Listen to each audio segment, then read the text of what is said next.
Israel इंतकाम की आग में जल रहा है।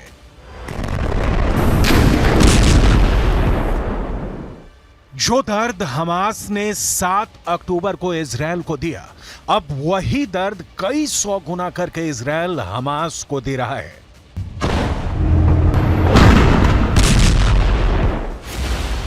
गाजा पट्टी से बेहद खतरनाक और दिल दहला देने वाली तस्वीर सामने आने लगी है।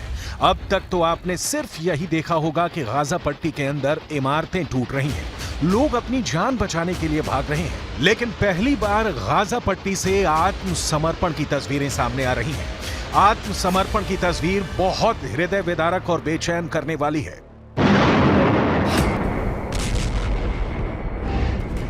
रूस और यूक्रेन में युद्ध इस वक्त भी चल रहा है और पूरी दुनिया ने रूस और यूक्रेन के बीच चल रहे युद्ध में भी आत्मसमर्पण की तस्वीर देखी है। रूस और यूक्रेन के युद्ध में लड़ने वाले फौजी अपने कपड़ों में ही आत्मसमर्पण करते हुए देखे गए हैं, लेकिन इजरायल ने बहुत ही खतरनाक अंदाज में हमास के आतंकवादियों का आत्मसमर्पण करवाया है।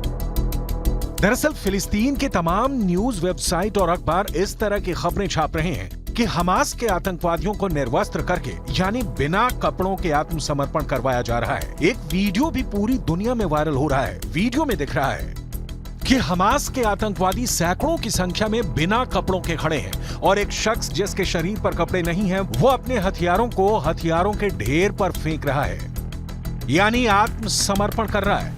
गाजा पट्टी से आ रही इन तस्वीरों ने पूरी दुनिया को चौंका दिया है। गाजा पट्टी की हालत लगातार बिगड़ती जा रही है। उसकी वजह बिल्कुल साफ है। दरअसल अब गाजा पट्टी के लोगों को मदद नहीं मिल पा रही है। युद्ध की वजह से किसी और भी व्यवस्था को कायम करना एक चुनौती बन गया है। फिलिस्तीन के कई अखबारों का दावा है कि गाजा पट्टी के 97% घरों में राशन नहीं है। 90% लोग अब खाने के लिए दुनिया पर निर्भर हो चुके हैं। हालात बहुत ज्यादा खराब हो चुके हैं और अब तक जानकारी के मुताबिक करीब 18,000 लोग इस जंग में मारे जा चुके हैं। लेकिन अब इजरायल की आर्मी ने एक और नया आंकड़ा पेश किया है। इजरायल की आर्मी ने दावा किया है कि इजरायल की सेना ने अब तक 7,000 आतंकवादियों को मार गिराया है।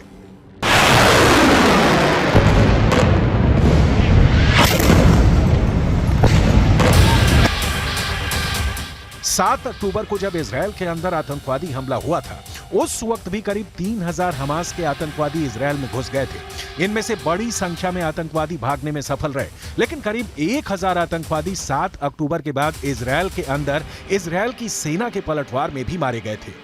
बड़ी बात यह है कि अब लेबनान पर भी इजरायल ने जबरदस्त बमबारी शुरू कर दी है। फिलिस्तीन के समाचार पत्रों में और न्यूज वेबसाइट में ऐसे कई वीडियो दिखाए जा रहे हैं जिसमें कि लेबनान पर बमबारी की तस्वीरें शेयर की जा रही हैं।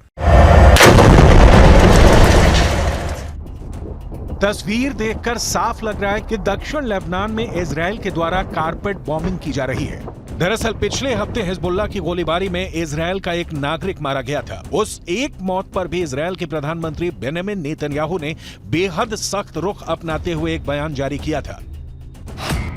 प्रधानमंत्री बेंजामिन नेतन्याहू ने चेतावनी देते हुए कहा था कि अगर हिजबुल्लाह इजरायल पर हमला करने से बाज नहीं आया तो इजरायल की सेना और इजरायल की एयरफोर्स लेबनान की राजधानी बेरूत को गाजा पट्टी और दक्षिणी लेबनान को खान यूनुस में बदल देंगे।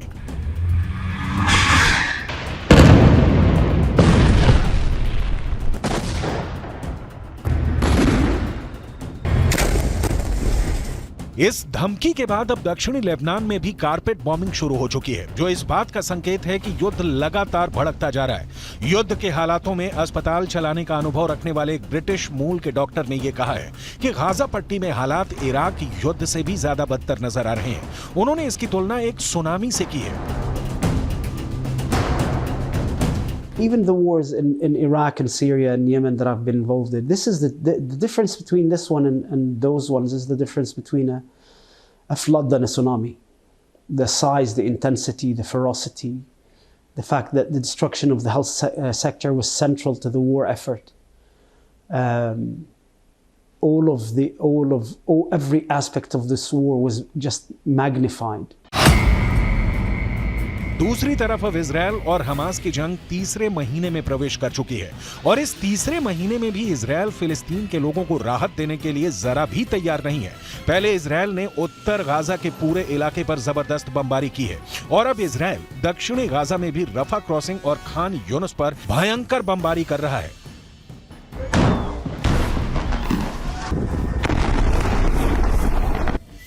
हालात ऐसे बन गए हैं कि गाजा पट्टी के बहुत सारे नागरिक एक ही महीने में दूसरी बार विस्थापन का शिकार हो रहे हैं।